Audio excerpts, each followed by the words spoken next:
Hi guys, this is Om Divedi. Welcomes you all in my YouTube channel, The Self, and today we are going to discuss about the international organizations related to environment. As we know, this is the most lucrative portion from where almost 3 to 5 questions are asked by the UPSC as well as from other state services examinations.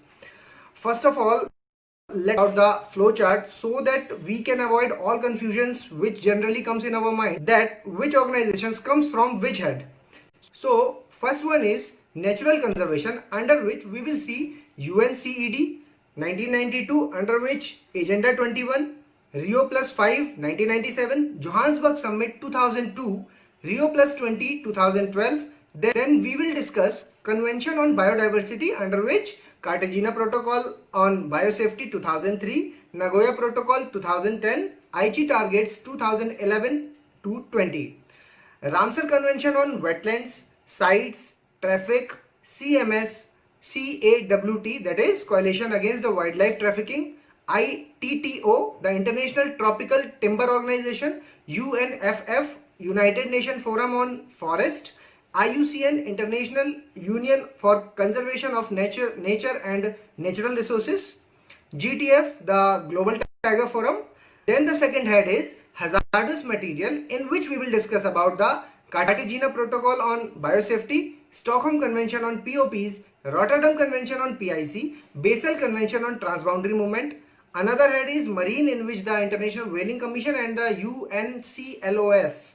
Now, under atmosphere, we will discuss about Vienna Convention, Montreal Protocol, Kigali Agreement, and under land, we will see UNCCD, United Nations Convention on Climate Change and Desertification. Two other organizations, that is GIAHS, that is Globally Important Agricultural Heritage System, and the Minamata Convention. These all things we will discuss in this lecture.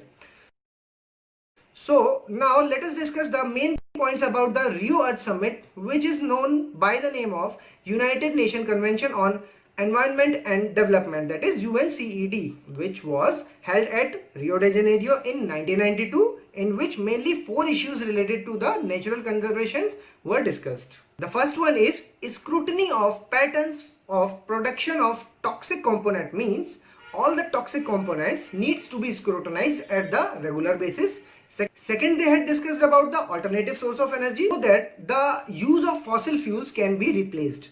Also, public transport system was discussed so that the vehicular emission was reduced. And the fourth issue is growing scarcity of water. If we talk about the results of the following document, then the first is Rio Declaration on Environment and Development, then the Agenda 21, that is on Sustainable Development, and the Forest Principles. Also, 2 legally agreements were signed, that is CBD, Convention on Biodiversity, and UNFCCC, that is United Nations Framework Convention on Climate Change. Now let us discuss about the outcome of UNCED. First one is Agenda 21, in which action plan of UN related to sustainable development was made, and the blueprint was prepared about the actions to be taken globally, nationally and locally. Here 21 refers to the 21st century. Now to check the progress which was decided in Agenda 21, Rio Plus 5 was held in 1997, that is after the completion of the 5 years of Earth Summit, and it was found that uneven progress was there, increased the globalization, widening inequalities in income, and the deterioration of global environment. Then the Johannesburg Summit 2002 was held, which is also called the Rio Plus 10 because it was held after the completion of 10 years of Earth Summit. It was a world summit on sustainable development where 2 main points were also made, like full implementation of Agenda 21 and the achievement of MDG and other international agreements should also be implemented. Now, Rio Plus 20 was another outcome in which beside environment, poverty reduction and advancement in the social equity was also, because till that time it was realized that without the improvement of these 2 points, our environment can't be saved. This world leader along with NGOs, private sectors and other groups come together. Basically this is based on 2 main themes, that is how to build green economy to achieve sustainable development and lift people out of poverty, And the second one is the how to improve the international coordination on sustainable development. Let's discuss about the CBD, that is Convention on Biodiversity. Actually, this is the term which was coined in 1992 Earth Summit itself, and the CBD is common concern of humankind and is an integral part of the development process. This covers all ecosystem, species and genetic resources. It is legally binding convention. And if we talk about the goals of the CBD, then sustainable use of components and the fair and equitable use of benefit arising out of the utilization of the genetic resources. Under this, Cartagena Protocol was signed in 2003 and Nagoya Protocol was signed in 2010.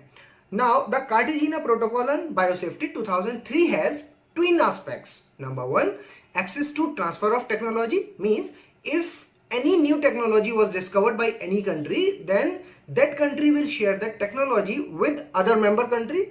And the second one is to follow appropriate procedure to enhance the safety of biodiversity. And the objective of the Cartagena Protocol is to enhance the adequate level of protection in the field of safe transfer, handling and use of LMO, that is living modified organism, specifically focusing on transboundary movement.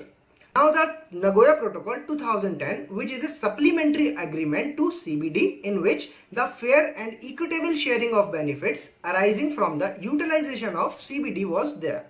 Then for 2011 to 20, this decade, Aichi biodiversity target was signed, in which 5 guidelines were there to reduce pressure on biodiversity, to address the cause of biodiversity loss, enhance benefits, safeguard biodiversity, enhance the implementation.